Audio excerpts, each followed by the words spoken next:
नमस्कार दोस्तों। प्रेम जब अपने पूर्ण रूप को पा लेता है तो वह और भी सुखदाई हो जाता है, लेकिन अपूर्ण प्रेम शाश्वत हो जाता है।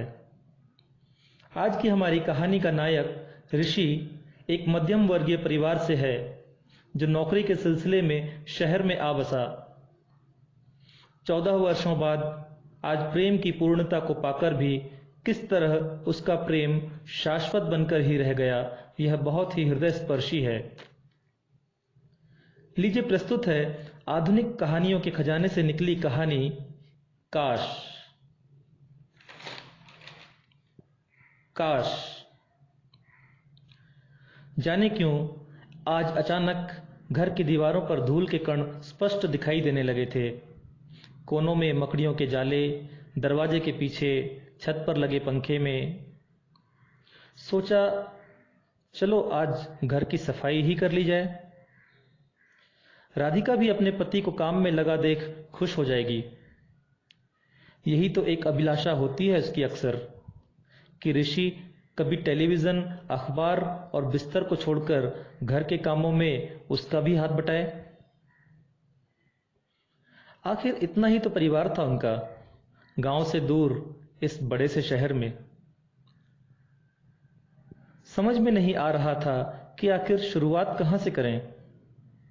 फिर अचानक से उत्पन्न हुई किसी शारीरिक स्फूर्ति ने मस्तिष्क की चिंतन प्रणाली को मात दे दरवाजे के पिछले भाग को शंखनाद के लिए उपयुक्त स्थान चुना। आज कई दिनों बाद ऋषि के हाथों में झाड़ू देख राधिका तो आश्चर्य में ही मूर्ति बन गई थी। फिर कुछ सोचा और बोली, सुनो, पहले दरवाजा और खिड़की साफ कर दो बस। तब तक मैं कुछ खाने के लिए बना देती हूं। कुछ खा के फिर बाकी का काम करना। और सुनो, जो चीज जहां से उठाओ वहीं रखना, कुछ इधर उधर मत करना, वरना रहने दो, मैं कर लूंगी। इधर ऋषि अपनी झाड़ू के साथ इतना व्यस्त था कि उसने राधिका के किसी भी शब्द में बिल्कुल भी रुचि ना दिखाई। पहला कमरा पूरी तरह साफ हो चुका था। अब दो विकल्प थे, या तो बेडरूम या फिर ऊपर का छोटा सा स्टोर रूम। कुछ देर सोचकर निष्कर्ष निकाला, पहले स्टोर रूम ही साफ किया जाए, बाद में फटाफट बेडरूम साफ करके वहीं मस्त एक नींद मार लेंगे। फिर क्या था, चल दिए स्टोर रूम की ओर। जैसे ही रूम की लाइट चालू की, ऋषि तो कुछ देर के लिए मन ही मन खुद पे रो उठा। उफ, इतनी धूल, इतना साफ करने में तो बहुत समय लगेगा, कैसे कर पाऊंगा। अभी राधिका को भी नहीं बोल सकता। ये करती क्या है दिन भर घर में। यदि रोज थोड़ा थोड़ा साफ करे तो इतनी धूल ही ना जमे। हे भगवान, कहां फंस गया, मती मारी गई थी मेरी आज। खैर, सबसे पहले उसने नीचे पड़े हुए कुछ डिब्बों को उठाकर उन पर झाड़ू मारी और एक तरफ सलीके से जमा दिए। फिर कुछ और अनावश्यक सा सामान और जाने क्या क्या। पीछे की तरफ सफेद प्लास्टिक की बोरियों में कुछ चीजें बंधी पड़ी थीं। एक एक कर उन बोरियों को बाहर की तरफ खींचने लगा। कुछ को चूहों ने कुतर दिया था और उनमें रखी चीजें बाहर गिरती जाती थीं। वाह, ये मोटे मोटे गिलास, इनमें तो दादी भर भर के लस्सी और छाछ पिलाया करती थी। और वो मिट्टी की चिमनी, अरे वाह, ये अभी तक रखी है। इसे तो हम सब बचपन में अलादीन का चिराग बुलाया करते थे। धीरे धीरे स्वच्छता अभियान पुरानी यादों की तरफ आकर्षित होने लगा था। अब सफाई से ज्यादा आनंद उन पुरानी यादों को ढूंढ निकालने में और उनके बारे में सोचने में आने लगा था। अचानक पीछे पड़ी एक दूसरी बोरी पर नजर पड़ी। इसमें क्या है? जैसे ही खींचा, उसके वजन से काफी कुछ समझ में आ गया। वाह, कॉलेज की पुस्तकें। अचानक किसी जिज्ञासा के साथ बच्चों की तरह फटाफट खोलकर एक एक कर सारी पुस्तकों को बाहर निकाल दिया। First year, second year, final, सब जैसे उसके दिमाग में एक साथ उभर आए।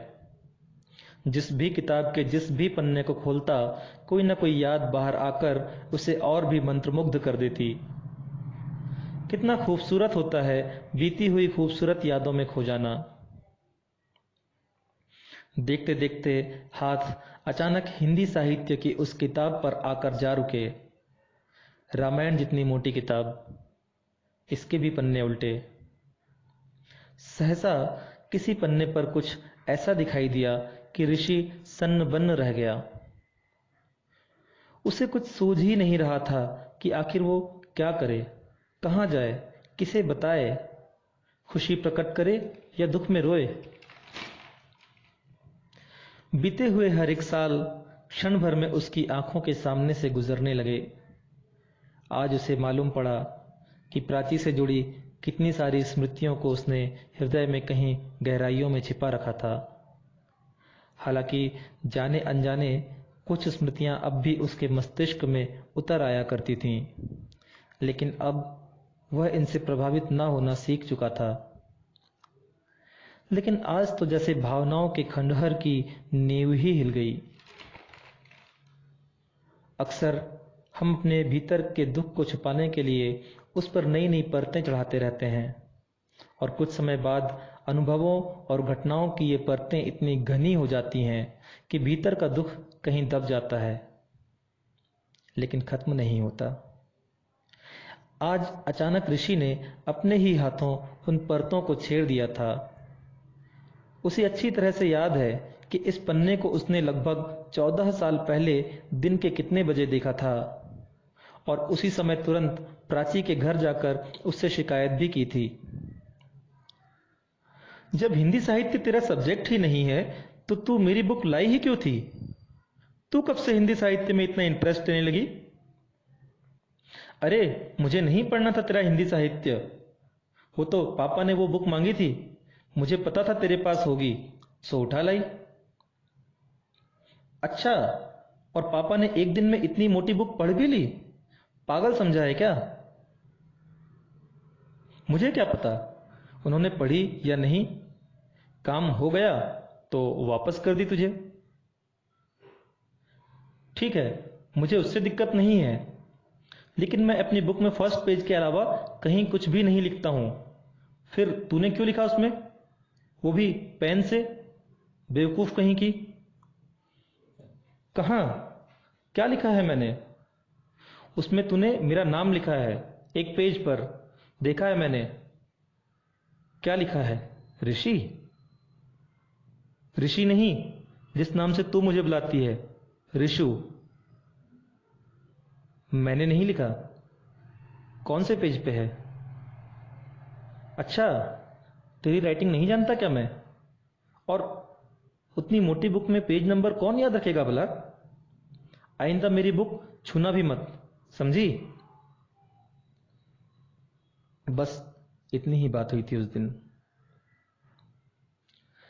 ऋषि कभी उसे अपने मन की बात नहीं कह पाया था, क्योंकि शायद कहता भी तो पता नहीं वो किस नजरिए से देखती, और अगर दोस्ती ही तोड़ देती तो।